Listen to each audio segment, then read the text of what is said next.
Olá pessoal, sejam bem-vindos mais uma vez. Eu sou o professor Sérgio Sarquis, professor de matemática aqui pelo curso Enem gratuito. Na aula de hoje nós vamos ver um assunto muito importante que é dado lá no Ensino Fundamental 2, chamado Equações do Segundo Grau. Na verdade é uma continuidade ao assunto Equações, que você já deve ter assistido a aula sobre equações do primeiro grau. Se você ainda não fez, dá um stop no vídeo, volta, assiste às aulas de equação do primeiro grau, para depois assistir a aula de equação do segundo grau. Dá um like, inscreva-se no nosso canal, não esqueça de compartilhar o nosso vídeo.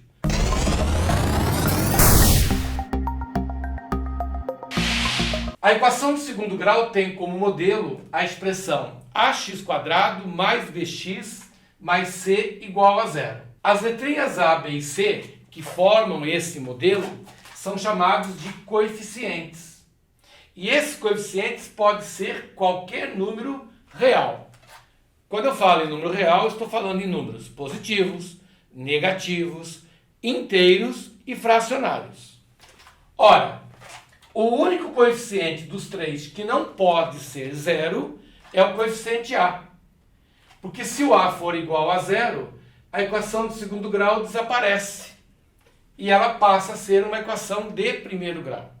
Então, a única condição que se exige é que o coeficiente A seja diferente de zero.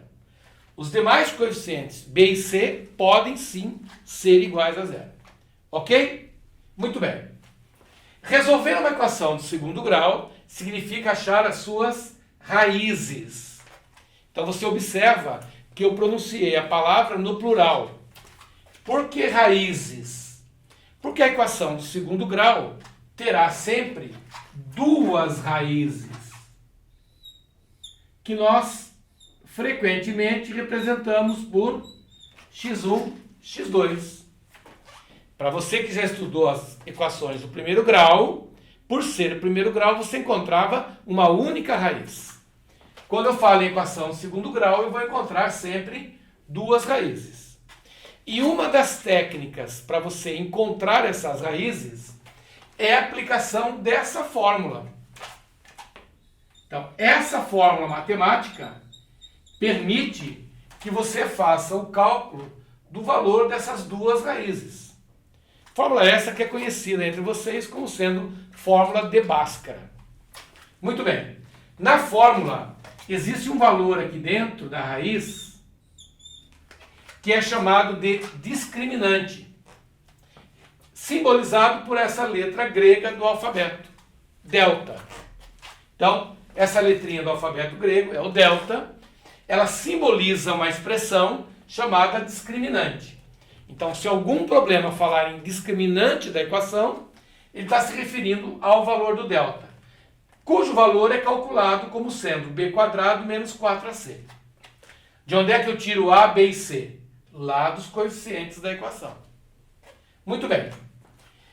Todas as vezes que você calcular o tal delta, você vai chegar num resultado. E esse resultado pode ser positivo, maior que zero. Então, falar algo maior que zero é o mesmo que dizer positivo. Ele pode ser igual a zero ou negativo. Então você fez as contas, o delta deu 4. 4 é positivo. O delta deu menos 7. 7 negativo. O delta deu 0. Por que é importante você calcular o delta em primeiro lugar? Porque através do delta você consegue prever os tipos de raízes. Ou seja, mesmo antes de aplicar a fórmula, você já sabe dizer quais são os tipos de raízes que você vai encontrar.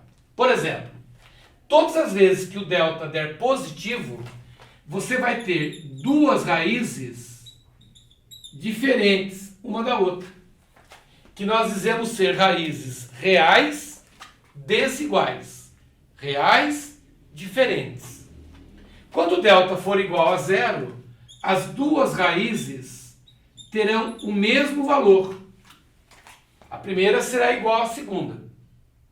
E quando o delta for negativo, as suas raízes, x1 e x2, não serão números reais.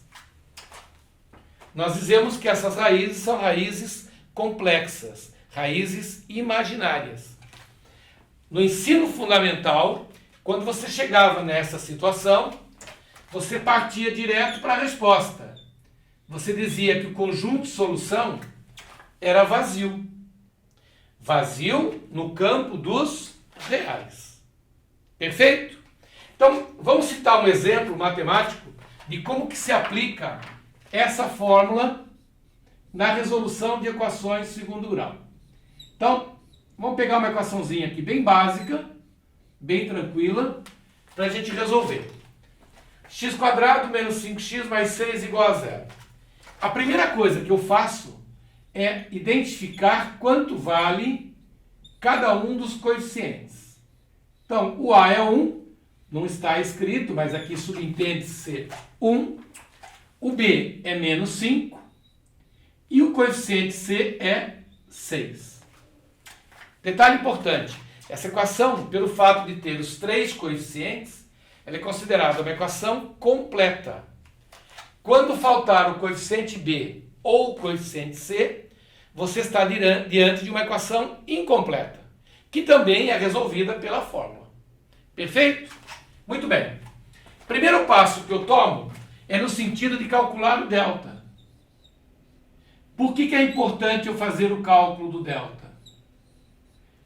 Para eu prever o tipo de raiz que eu vou encontrar. Então, no caso b² menos 4ac, o valor de b é menos 5. Observe que eu coloco aqui entre parênteses o menos 5. O coeficiente A vale 1 e o coeficiente C vale 6.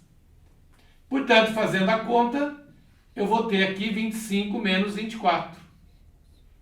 O que quer dizer, então, que delta é igual a 1.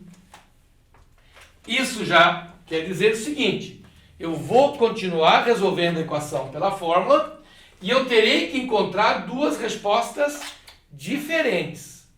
Porque 1 é positivo. Isso quer dizer, então, que as raízes vão ser reais, porém diferentes. Então, agora eu dou prosseguimento à fórmula, substituindo. A fórmula está aqui, ó, menos b, mais ou menos, raiz quadrada de delta sobre 2 vezes o A. Muito cuidado. Esse primeiro valor de menos já faz parte da fórmula. O valor do B é menos 5. Então, olha como é importante a colocação em forma de parênteses, para frisar que tem um menos aqui, com menos de lá, que vai formar um mais. Mais ou menos, raiz quadrada do delta, que é 1, sobre 2 vezes o A, que é 1 também. Então, o valor de x vai ser 5, mais ou menos, raiz quadrada de 1 é 1, dividido por 2. Então, daqui nós vamos abrir duas possibilidades. A primeira raiz, você faz somando, e a segunda raiz, você faz diminuindo. Então, em cima vai dar 6 dividido por 2, que é o nosso valor 3. E aqui vai dar 4 dividido por 2, que é o nosso valor 2. Então, você diz que o conjunto de solução dessa equação são os valores 2 e 3. Então, aí estão as raízes dessa equação do segundo grau. Toda equação do segundo grau, seja ela completa, que é quando ela tem os 3 coeficientes, ou incompleta, que é quando falta um deles, pode ser resolvido pela fórmula. A fórmula, chamada aí de fórmula de Bhaskara, ela resolve qualquer equação do segundo grau, desde que você coloque a equação nesse modelo. Perfeito? Vamos dar uma olhadinha no segundo exemplo, para a gente poder fixar bem a ideia de aplicação da fórmula, né? É muito comum em exercícios de geometria seja geometria plana ou geometria espacial, você, no determinado momento do cálculo, chegar numa equação do segundo grau. Então, você tem que saber resolver equação do segundo grau. Então, vamos lá. Vamos pegar uma equação do tipo x² menos 4x mais 4 igual a zero.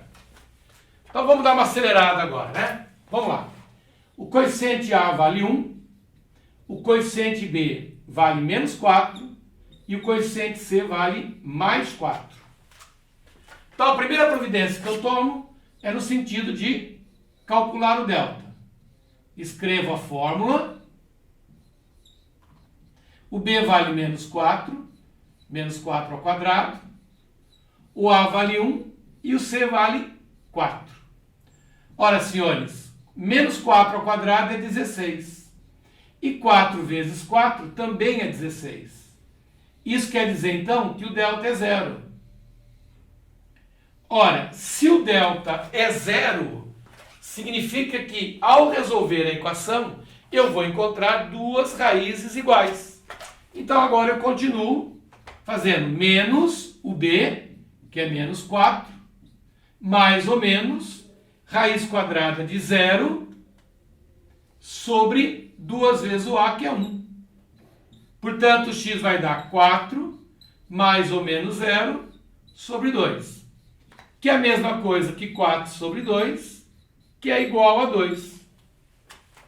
Portanto, você diz que as raízes dessa equação de segundo grau, ambas são iguais a 2.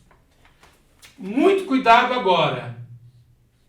Na hora de você apresentar o conjunto de solução da equação, você vai escrever o valor 2 apenas uma única vez. Não vai escrever 2,2. É só 2. Porque em teoria dos conjuntos, você não repete elementos. O elemento 2 já está escrito. Pronto. Perfeito, pessoal? Vamos fazer mais um bem rapidinho, o terceiro, para a gente poder completar essa ideia. Suponha que a equação seja assim, ó. x² mais 9 igual a zero. Então você observa o seguinte, que o A vale 1, que o B vale 0, porque está faltando o termo x, e que o coeficiente C vale 9. Muito bem. Primeira providência, calculo o delta. B² menos 4AC. Ora, o B é 0 ao quadrado. O A é 1 e o C é 9. Perfeito? Muito bem. Nessa hipótese, o delta será 0 menos 36. Em outras palavras, o delta vale menos 36. Ora, estou diante de um delta negativo. E quando o delta é negativo, a equação não tem raízes reais. Então você já pode parar por aqui. Você já vai dizer assim, olha, as raízes não são números reais e, portanto, o conjunto de solução dessa equação será o conjunto vazio. Então, com isso, a gente viu um exemplo de cada caso, né? Delta maior que zero, delta igual a zero e delta negativo. Seja completa ou incompleta, essa fórmula resolve qualquer equação do segundo grau. Perfeito? Gostou da aula? Então agora você vai lá no nosso site, assiste os vídeos, resolve os simulados e continue estudando. Ok, gente? Um forte abraço e até o nosso próximo encontro. Tchau, tchau.